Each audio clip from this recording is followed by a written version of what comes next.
नवरात्रि करने वाले सुनो, आपको मंत्र श्लोक आवे या ना आवे, लेकिन एक बात जरूर ध्यान रखना, नवरात्रि में किन किन बातों का ध्यान रखना चाहिए। 9 दिनों तक छौर कर्म नहीं करना चाहिए। छौर कर्म जानते हो? दाढ़ी बाल मूछ नहीं काटना चाहिए, नाखून भी नहीं काटने चाहिए, वरना जो नाखून काटकर भूमि पर गिराते हैं तो एक जगह हमने ऐसा पाया, वो नख भगवती के प्रसाद में गिरते हैं, इसलिए नहीं काटना चाहिए। छौर कर्म भी नहीं करना चाहिए। 9 दिनों तक अभक्ष भोजन तो वैसे कभी नहीं पाना चाहिए। जो भोजन करने योग्य नहीं है, मांसाहार है, तामसिक भोजन है, ऐसा भोजन तो जीवन भर नहीं करना चाहिए। पर भैया कम से कम 10-12 दिन तो छोड़ दो, नवरात्रि से दीपावली तक तो छोड़ दो। हमने कई जगहों पर देखा, आजकल दुर्गा के पंडालों के नाम पर चंदा वसूली की जाती और जबरदस्ती लिया जाता कि तुम्हें तो देना ही पड़ेगा वरना पिटोगे, गांव से बाहर कर दिया जाएगा। चंदा वसूली करते और 9 दिन तक दुर्गा दुर्गा, 10वें दिन समझ जाओ हम क्या कहना चाहे। हाँ, 9 दिन तक तो दुर्गा दुर्गा, और ये बात कहते हुए हमको बहुत लज्जा आ रही है कि हमारे ही सनातन धर्म के लोग ऐसा करते हैं। ये कोई मुसलमान या ईसाई नहीं करता, जो हिंदू कहलाते अपने आप को वही ऐसा करते हैं कि 9 दिन दुर्गा की आरती करते, 10वें विसर्जन के दिन मदिरा पान करके, मुर्गा मांस आदि का भक्षण करके विसर्जन करने जाते। ये हमारे सनातन का सबसे बड़ा कलंक। और बुरा ना मानना, हमें जितनी दिक्कत मुसलमानों से नहीं है, जितनी ईसाइयों से नहीं है, उतनी दिक्कत इस प्रकार की पूजा करने वाले काल नेमियों से है।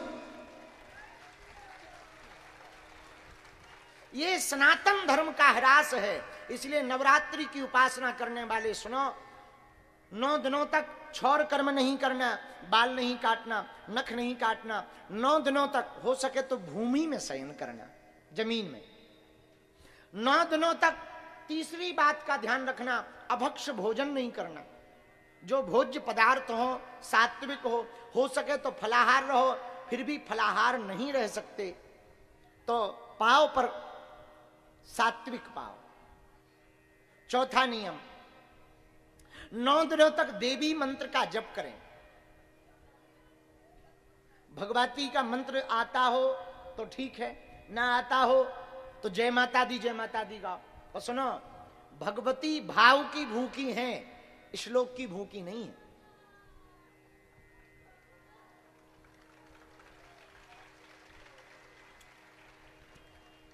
एक गांव में एक पंडित जी रहते थे, सीधे साधे बूढ़े पुराने।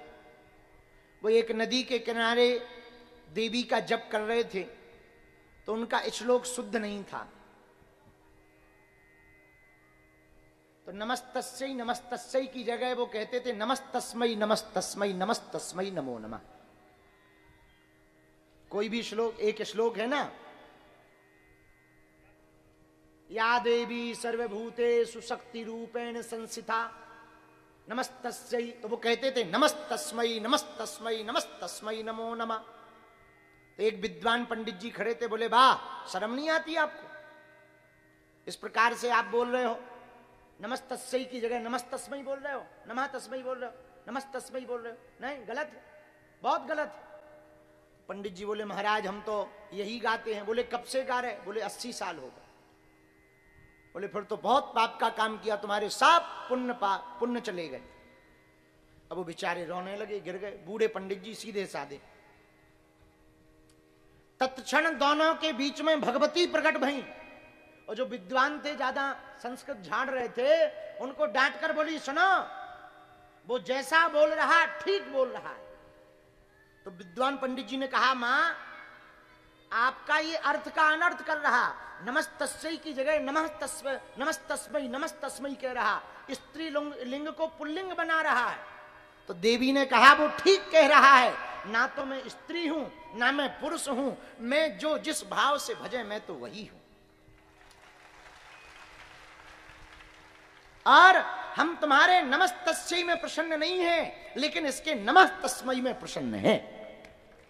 अच्छा, इसका मतलब ये नहीं है कि तुम भी नमस्तस्मै कहो, है? नमस्तस्यै छोड़ दो, है? भाव की बात है, क्योंकि भगवान कहते भाव का भूखा हूं मैं, भाव ही एक सार है, भाव से जो मुझको भजे सुभाव से बेड़ा पार। इसीलिए भैया भगवती की उपासना जो करने वाले हैं वो नियम सुनो। चौथा, बीज मंत्र का जप करो। बीज मंत्र कौन सा? ओम ऐं ह्रीं क्लीं चामुंडाई विच्चे, इस मंत्र का जप करो। नहीं हो रहा है, ये बहुत कठिन है, सीधा सरल। जय माता दी, जय माता दी, जय माता दी बोलिए, जय माता दी, जय माता दी। चलो बुलावा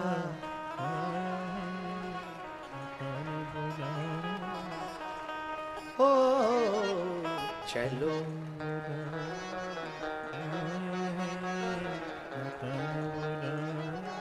गांव की माताओं को मंत्र नहीं आते, पर वो माता के जगराते भजन गाते रहती। ऊंचे पर्वत पे ने दरबार लगाया है, चलो बुलावा आया है, माता ने बुलाया है। तो आपको यदि भजन आए तो भजन गाओ, श्लोक आए तो श्लोक गाओ। कुछ भी नहीं आता तो प्रतिमा के सामने बैठ जाओ, बस उनसे कहो माँ हम कुछ नहीं जानते हैं, हम तुम्हारे पूत हैं, तुम हमारी माँ हो, यही जानते हैं। बस इतने में ही भगवती भैया प्रसन्न हो जाए। माँ को क्या चाहिए? माँ तो ममता की मूर्ति होती है। और भारत वालों बुरा ना मानना, आजकल जगह जगह पंडालों में देवी माता बैठी है, क्योंकि आज से नवरात्रि प्रारंभ हो गई है और नवरात्रि के पावन पर्व पर जगह जगह देवी माँ के पंडाल लगेंगे, जगह जगह प्रतिमा बैठाई जाएगी। पर प्रतिमा में माँ नहीं है, प्रतिमा में माँ है। यदि तुम प्रतिमा में मां को खोजोगे तो ना तो तुम्हें दुर्गा मां के दर्शन होंगे, ना काली मां के दर्शन होंगे, ना विंध्यवासिनी के दर्शन होंगे, ना चामुंडा के दर्शन होंगे, ना चंडी के दर्शन होंगे, क्योंकि मां प्रतिमा में नहीं है, मां तो प्रतिमा में है। और नवरात्रि पर जितने युवान बैठे हैं, हम प्रार्थना करेंगे अपने साधकों के, खासकर जो साधना कर रहे हैं, एक बात तुम पक्की मान लो, यदि तुम्हारे चित्त में, दिल में, मन में, भाव में, स्वभाव में, तुम्हारी वाणी में दूसरी स्त्री के प्रति यदि आदर नहीं है तो तुम्हारी दुर्गा पूजा बेकार है।